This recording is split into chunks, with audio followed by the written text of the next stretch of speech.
Queridos alunos do sétimo ano do Colégio Edificar, aqui é o professor Madison Martins, da disciplina de Estudos Amazônicos, e hoje nós vamos tentar sintetizar os capítulos 7, 8 e 9, que envolve o Regimento das Missões, o Diretório dos Índios e a história da formação das paisagens amazônicas, que foram capítulos que foram entregues para você, né, para vocês de forma impressa. E agora a gente vai pontuar algumas partes importantes, né, para tentar esclarecer um pouquinho mais desse material, tá?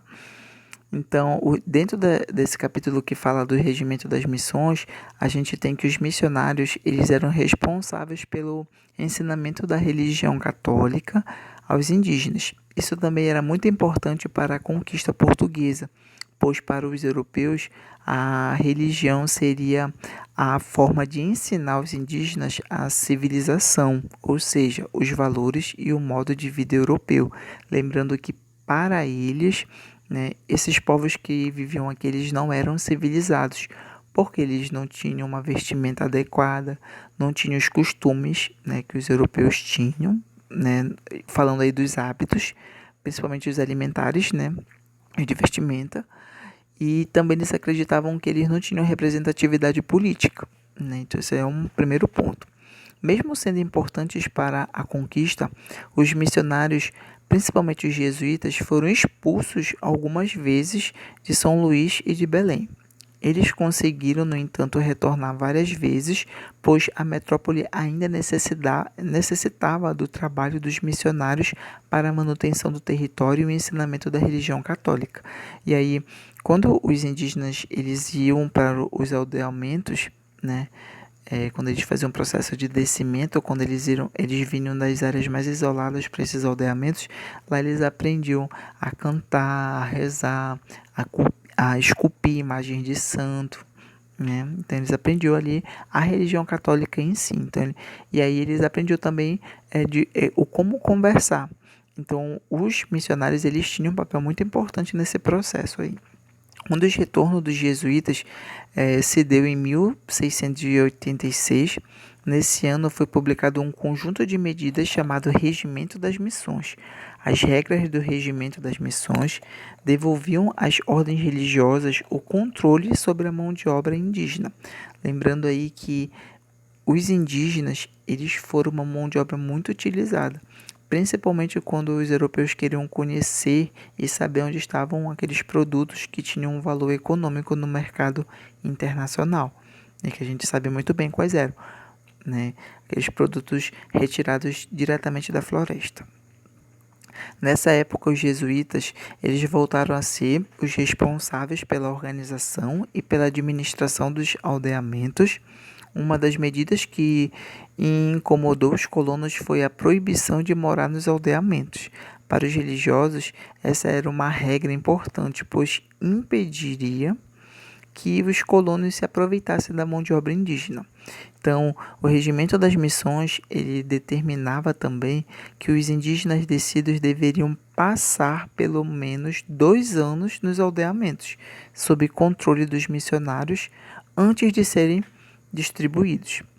Os direitos e deveres dos indígenas também foram tratados no regimento das missões. Pelo regimento, ficava proibido forçar um indígena a acampar, né, um descimento, acompanhar, no caso, desculpem, um descimento caso não fosse a sua vontade.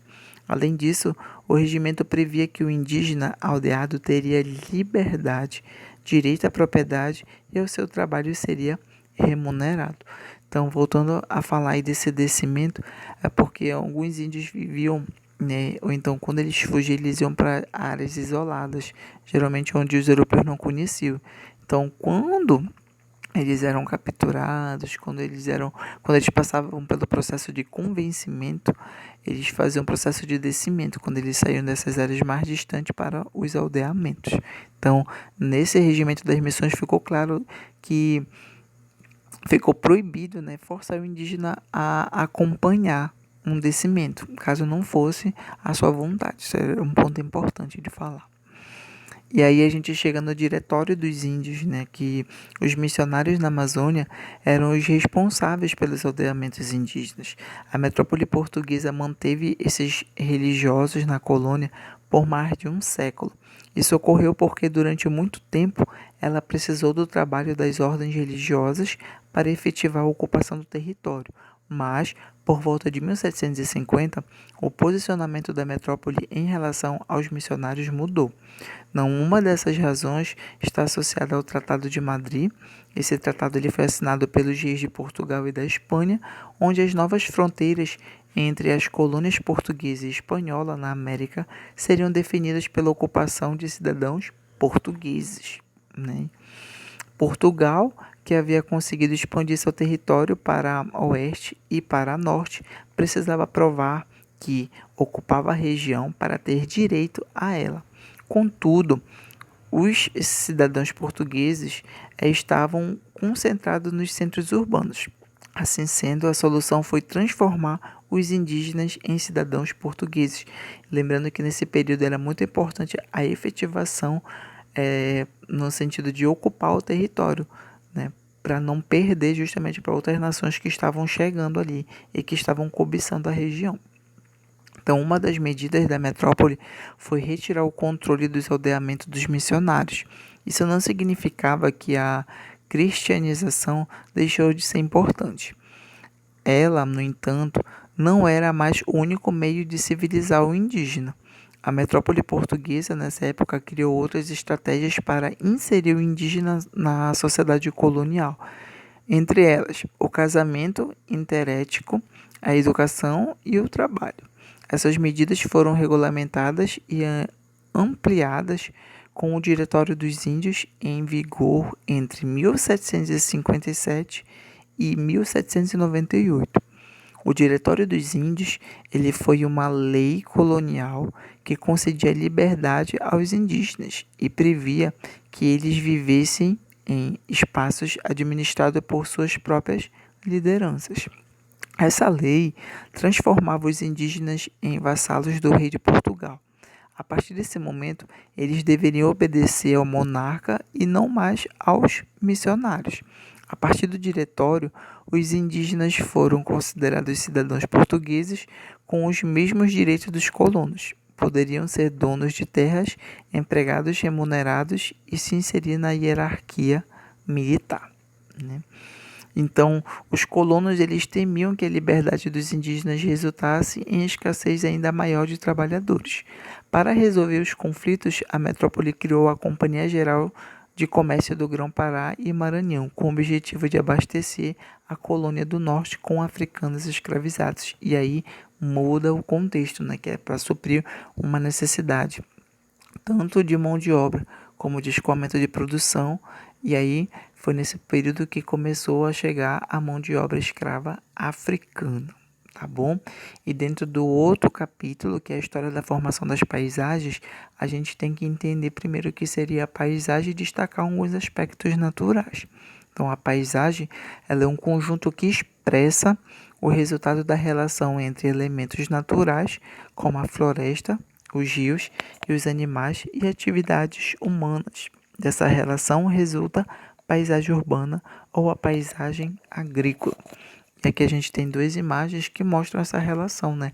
Ou melhor, inter-relação entre os aspectos naturais do meio com a questão urbana, que o homem ele tem o poder de fazer essa transformação. Tanto é que quando a gente fala em paisagem, a gente tem que lembrar também que ela tem esse aspecto natural, mas também tem o artificial, que é aquilo que é modificado pelo homem.